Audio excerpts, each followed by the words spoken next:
Football is in the air. Training camps are underway and the fantasy football season is finally here. Let's get you ready by identifying 10 secret running backs that almost nobody else is even talking about. These players have the potential to be league winners this year if things break right. If you can't wait to start drafting fantasy football teams, you don't have to. Underdog Fantasy has drafts going on all offseason with tons of unique and fun formats. Not to mention their flagship Best Ball Mania 5, where one lucky winner will become a millionaire. Plus, they already have pick'em lines ready for week 1 of the NFL season and their new streak format where you can win 1,000 times your entry. Just go to UnderdogFantasy.com and sign up using promo code ENDGAME to get a special pick'em that you can't get anywhere else, plus up to $250 in bonus cash. Let's start with rookie running back Trey Benson, now of the Arizona Cardinals. There was a lot of hype for Trey Benson going into the draft, but then when he got selected in the 3rd round by the Arizona Cardinals, people just mostly thought, well, now he's stuck behind James Conner. But look, this is a very talented running back. He's 6 feet, 216 pounds, and he ran a 4.39 40 at the combine.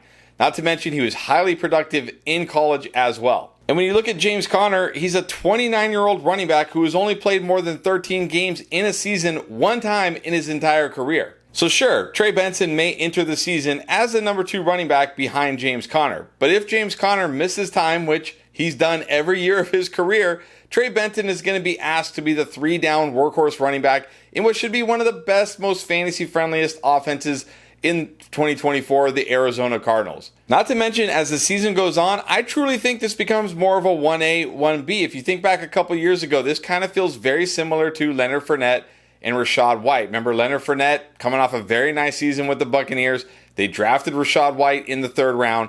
Early in the season, it was pretty much all Leonard Fournette, but as we got to the midway point and down the stretch, it became more of a 50-50. I think we see that even if James Conner does manage to stay healthy all year. But like I said, if Conner happens to go down, which he's done every year of his career, Trey Benson stepping into a 3-down role in one of the best offenses in the NFL, one of the best offenses for fantasy, and he's pretty much an afterthought in fantasy drafts because, again, people just assume, he's stuck behind James Conner, I don't want to draft that guy.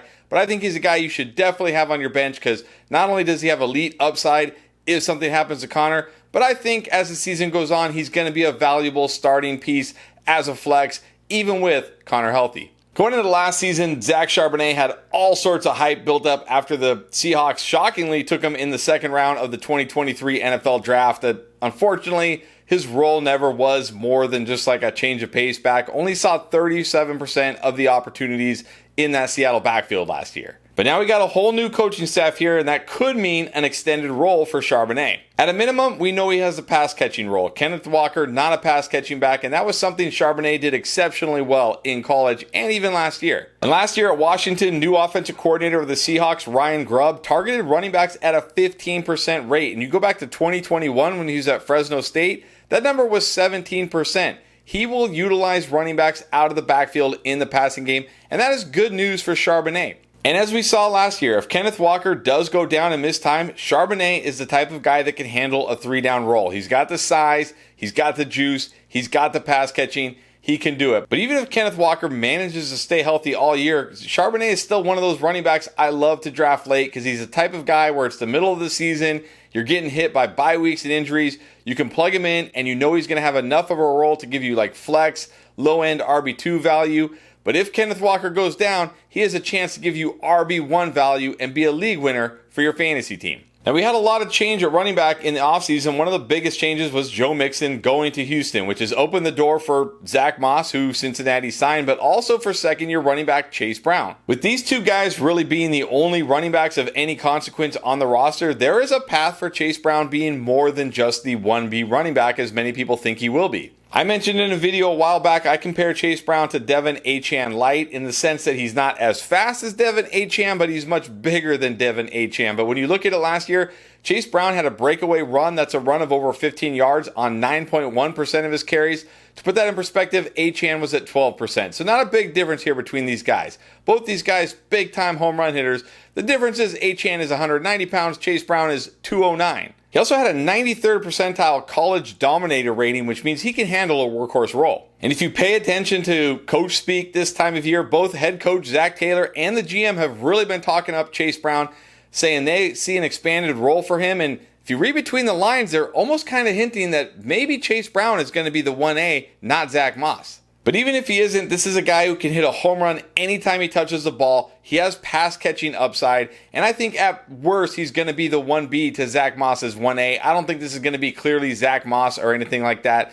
Chase Brown is more explosive than Zach Moss. He can hit home runs better than Zach Moss. He's a better pass catcher than Zach Moss. Maybe he's not a better, break tackles kind of guy than Zach Moss, but he's got the juice that you want in fantasy football. And if he's getting at least 50% of the touches or more in this Cincinnati Bengals offense that we know is exceptionally fantasy friendly, yeah, Chase Brown, even with Zach Moss in the mix, could still be a league winner. Now, another year two running back that's been completely forgotten is Kendre Miller of the New Orleans Saints. When you look at his last year of college, he had almost 1,400 rushing yards, was averaging 6.2 yards per carry. Unfortunately, suffered a knee injury in the college football playoffs in that game against Michigan. Just could never get healthy going into last season. We didn't really see him fully healthy until finally in Week 18 when they gave him a shot. And look, he came through. Had 79 total yards in that game, scored a touchdown, and averaged 5.6 yards per carry. And while Alvin Kamara has reported to camp, it's probably just so he doesn't get fined. There's still a chance Alvin Kamara does not play this year, looking for that new contract, or at least misses sometime early in the season with a holdout trying to get paid. And if that happens, Kendre Miller is going to be the guy here. Plus, we have a new OC in town, Clint Kubiak. I've talked about it. It's going to be a totally new offense. I think there's a chance he views Kamara as just more of the change of pace pass catching back, because for the last few years, Alvin Kamara has been one of the least efficient running backs in the NFL. I think we could see a thunder and lightning thing here, kind of like what we used to see with Mark Ingram and Alvin Kamara, with Kendre Miller in that Mark Ingram role. That means goal line carries. That means early down carries. That means a few receptions here. But again, for a guy you're getting very late like this, who has a path like that, well worth it. And if Kamara holds out, or if 29-year-old Alvin Kamara gets banged up and misses time, Kendre Miller slots into a 3-down role in what I think is actually going to be a sneaky good New Orleans Saints offense in 2024. Do you want to win your fantasy league but don't have time to do all the research? Are you tired of drafting mediocre teams and then having to constantly hope you hit it big on the waiver wire just to compete? Do you wish you could have a fantasy expert like Pierre or myself with you while you draft? Well, now you can. With our app Draft Lane and our live draft pilot, we will guide you through every pick of your draft and tell you exactly which players we would pick if we were on the clock. Our proprietary algorithm will take into account your league settings, scoring, and roster requirements to identify the best picks every time you are on the clock to ensure you have a winning team from week one. It's the closest thing you can get to having us there drafting with you. Get the biggest edge in fantasy football. Just go to your app store and search for Draft Lane and download it today and get ready to dominate your draft. Now, another rookie running back going way under the radar is Marshawn Lloyd of the Green Bay Packers. Obviously, the big headline here was Josh Jacobs going to the Packers. Talked about it. We had a lot of offseason moves at running back, some big-time running backs moving. One of them was Josh Jacobs to the Packers. But the Packers also did draft Marshawn Lloyd this year in the 3rd round. Now, while we know Jacobs will be the one in Green Bay, we also know Matt LaFleur is not a guy who just likes to have one running back that's a workhorse running back. He likes to mix guys in. Even last year with A.J. Dillon, for as bad as he was taking touches from Aaron Jones still. I think Josh Jacobs is going to be in that Aaron Jones role, but I think Marshawn Lloyd to start the season will be in that A.J. Dillon role. Now, Lloyd didn't put up prolific numbers at USC because that offense was kind of wacky and really, centered around Caleb Williams, of course. But he did average 6.1 yards per carry, and he ran a 4.4640 at 220 pounds. So he's got the size and the juice. He brings that dimension that A.J. Dillon just doesn't. I mean, we've seen A.J. Dillon now. We know what he is. He's a below average running back. I don't care about the talk that he looks like the best shape of his life. We've heard all this before with other guys. Put on the pads, take some hits, and let's see how good A.J. Dillon looks. I think Marshawn Lloyd is going to be the number 2 in this Green Bay offense. And look, Josh Jacobs is another guy with a lot of wear and tear, got banged up at the end of last season. There's a path for Marshawn Lloyd, having to be the guy for stretches of the season, maybe even in the fantasy playoffs when it matters most, kind of like what we saw with Zamir White last year. He's got the chops to do it. He's in a great offense with this Packers offense. So Marshawn Lloyd, definitely a guy you should be targeting very late in drafts that I don't hear anybody really talking about. Now, I've talked up another rookie running back a lot this offseason, Jonathan Brooks, but what about the other Carolina Panther running back, Chuba Hubbard? I'm starting to come around on Chuba Hubbard because, first of all, we know Jonathan Brooks is coming off an ACL injury, probably not going to be ready for camp here. Who knows when he's going to be ready and get acclimated and get up to speed with the NFL. And I know new head coach Dave Canales has been talking like there's going to be a competition between these running backs, but I mean, we saw this last year. Like, Chuba Hubbard smoked Miles Sanders when it came to that competition. I think Chuba Hubbard is going to start the season as the RB1. Will Jonathan Brooks eventually down the stretch take over? I think it's possible, but I also understand that it's not possible if he never really gets to 100% off of that knee injury. Now, I've talked about this Carolina offense a lot with Dave Canales, with Bryce Young. I think they're going to surprise a lot of people. I think they're going to be a top 15 offense. And you want the running back for Dave Canales. This is a guy that will commit to the run. He even said early in the offseason when he was first hired, talking to some of the Carolina reporters, like, you're going to be impressed by how committed I am to the running game. Like, he's going to just run the football. We saw it last year in Tampa Bay. For as bad as that running game was, they kept running the ball. They didn't go away from it. This is going to be an offense you want the RB1 in if there is a clear RB1. And while I do think Jonathan Brooks could be that guy down the stretch, which would certainly, limit Chuba's ability to be a league winner, I think Chuba is going to be the guy at least early in the season. And if Jonathan Brooks never does get ready, then yeah, he's going to be the guy all season and he will be a league winner. Now, another big running back move was Aaron Jones got released by the Packers, signed with the Minnesota Vikings. And while he got all the hype, of course, and all the buzz, don't forget about Ty Chandler there as the clear number 2 running back. Ty Chandler was, good in spots last year when called upon. He's a good pass catcher. And last year, he was pretty good as a runner. He averaged 4.5 yards per carry, was 18th in yards created per touch. And it's sounding more and more likely that the Vikings are going to roll into week 1 with Sam Darnold as their QB1. Sam Darnold is a check down king. He will take many opportunities to check it down. Now, look, I know Aaron Jones is a good pass catcher. I know Aaron Jones was actually good last year when he was actually on the field.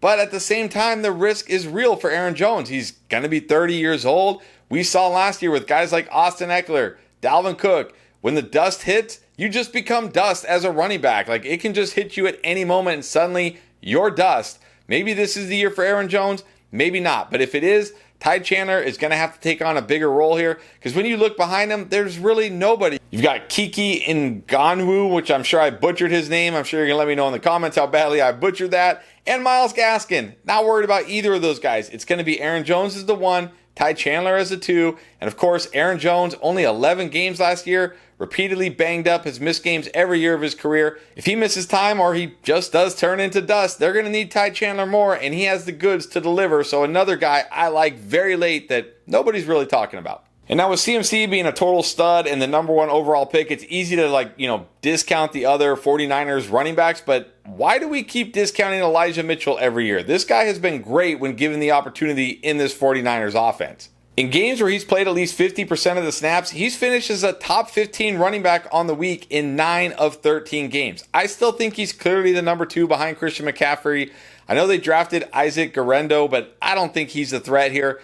I think Shanahan has his trust. Shanahan knows he can deliver the goods when he's healthy. And we know this is one of the best offenses for a running back. Now, the issue here is, of course, Christian McCaffrey. If Christian McCaffrey is healthy, Elijah Mitchell is nothing more than a handcuff. But he's one of the highest end handcuffs you could possibly have in fantasy. This is a guy where if Christian McCaffrey goes down, he's an automatic top waiver wire pickup on the week. Set and forget RB1 for your fantasy team with incredible upside every single week. And yet he's not even really being drafted in most leagues, only in very deep leagues because most people are like, oh, just CMC. But look, CMC getting up there in age, getting up there in touches. Wouldn't be a shock if he missed some time this year. So Elijah Mitchell, I think, is a must-stash handcuff who has league-winning upside if CMC misses games. And another elite handcuff that has been forgotten is Clyde Edwards-Helaire. Yep, I just said it. I just called Clyde Edwards-Helaire an elite handcuff. Deal with it. Look, I am the farthest thing from a Clyde Edwards-Helaire truther, but the fact remains that he is the clear number 2 running back behind Isaiah Pacheco in what will probably be the best offense in the NFL this year.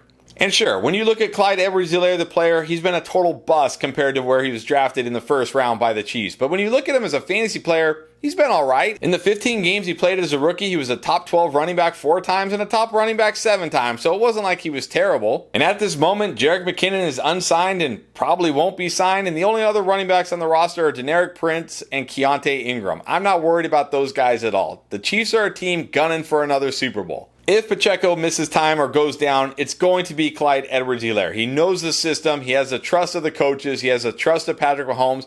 They're not going to throw Deneric Prince or Keontae Ingram out there who don't know the system yet. They don't have the trust of the coaches. It will be Clyde Edwards-Helaire, whether you want it to be or not. And as I said, probably going to be one of the best offenses in the NFL this year. So again, kind of like Elijah Mitchell, I think Clyde Edwards-Helaire, crazily enough, is a must-stash handcuff because if Pacheco goes down, Clyde Edwards-Helaire is going to be a must-add player in fantasy and a set-and-forget running back pretty much every week. And then finally, let's go very deep. I keep talking about these running backs that switch teams. Well, how about Derrick Henry? Went from the Titans to the Ravens, and while that's great for Derrick Henry, don't forget about Justice Hill, who's pretty much the last remaining Ravens running back from last year because Gus Edwards and J.K. Dobbins are both on the Chargers. But look, Justice Hill is a guy who's got some juice. He's got some pass-catching chops. He ran a 4.440 when he came out of college, and last year, he ranked 15th among all running backs in breakaway run rate. And someone is going to have to be the pass-catching back in this offense. Now, being the pass-catching back alone in this offense does not give you anything close to league-winning upside. But look, I know Derrick Henry is a cyborg. I know he's superhuman. But we can't ignore the fact he's 30 years old. He has well over 2,000 touches. I mean, it wouldn't be the most shocking thing if Derrick Henry got hurt this year and missed some games. And if he does, who's behind Justice Hill? Well, I'll tell you. Keaton Mitchell, recovering from ACL, it sounds like he's way far away from ever being ready to step on the field. And Rasheen Ali, who they drafted in the 5th round this year and is nothing special as a prospect. Now, sure, I don't think Justice Hill is going to be a workhorse on the level of Elijah Mitchell or Clyde Edwards-Helaire if Derrick Henry gets hurt, and the Ravens will probably go out and sign some crusty veteran. But even if Justice Hill is getting 50% of the touches in this Ravens offense, that is gold for fantasy. And he's basically being undrafted in almost every format, even on Underdog. I can get this guy as my last pick if I need a running back. So don't sleep on Justice Hill in your fantasy drafts. Obviously, if you're in a shallower league, you don't need to draft Justice Hill. But if you're in a deeper league, a more competitive league, definitely target Justice Hill. He has a path. And look, if something happens to Derrick Henry this year, Justice Hill could be one of those running backs that comes out of nowhere that nobody was talking about, ends up being a league winner for fantasy football. So I just let you in on 10 running backs that most people aren't paying attention to that have league winning upside. But if you want to know what wide receivers are going to win fantasy leagues this year, you can find out in our video that we did right here.